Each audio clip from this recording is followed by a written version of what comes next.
The story of Abdulrazzaq and Athari.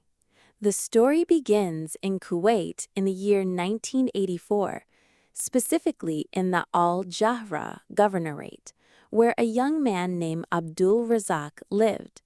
He was different from his brothers, who had joined the army and police after finishing school.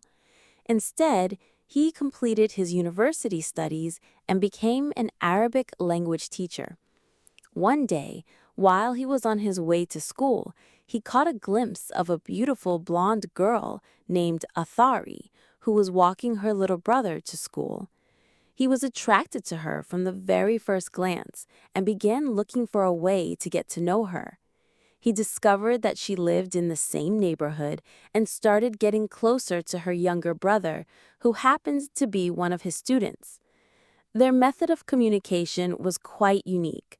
Abdulrazzaq would leave her secret messages on the last page of her brother's notebook. Over time, a love story blossomed between them. Abdulrazzaq decided to propose to her, but her father initially rejected the request, as she was still in high school. Abdulrazzaq didn't give up and waited until she graduated. A year and a half later, he proposed again, and this time her father agreed. They got married. The couple lived a happy life, but several years later, a problem occurred between Abdulrazzaq and the school principal. The argument escalated, and Abdulrazzaq went home to get a weapon.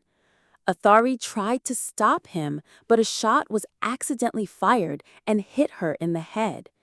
Athari was rushed to the hospital and fell into a coma, while Abdulrazzaq suffered a nervous breakdown and was admitted to a psychiatric hospital. During the Iraqi invasion of Kuwait, Athari died because the medical equipment keeping her alive stopped working. After Abdulrazzaq recovered, his family decided to marry him to another woman to help him move on.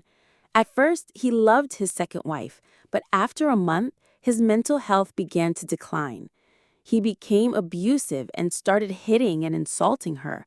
His family later discovered that he was suffering from schizophrenia. Sometimes he saw his new wife as Athari and treated her with love. Other times, he would remember that he had accidentally killed her, and he would lash out at her in rage. In the end, during one of his psychotic episodes, Abdulrazzaq shot and killed his second wife. He was taken back to the psychiatric hospital, where he remained for several years, until he passed away.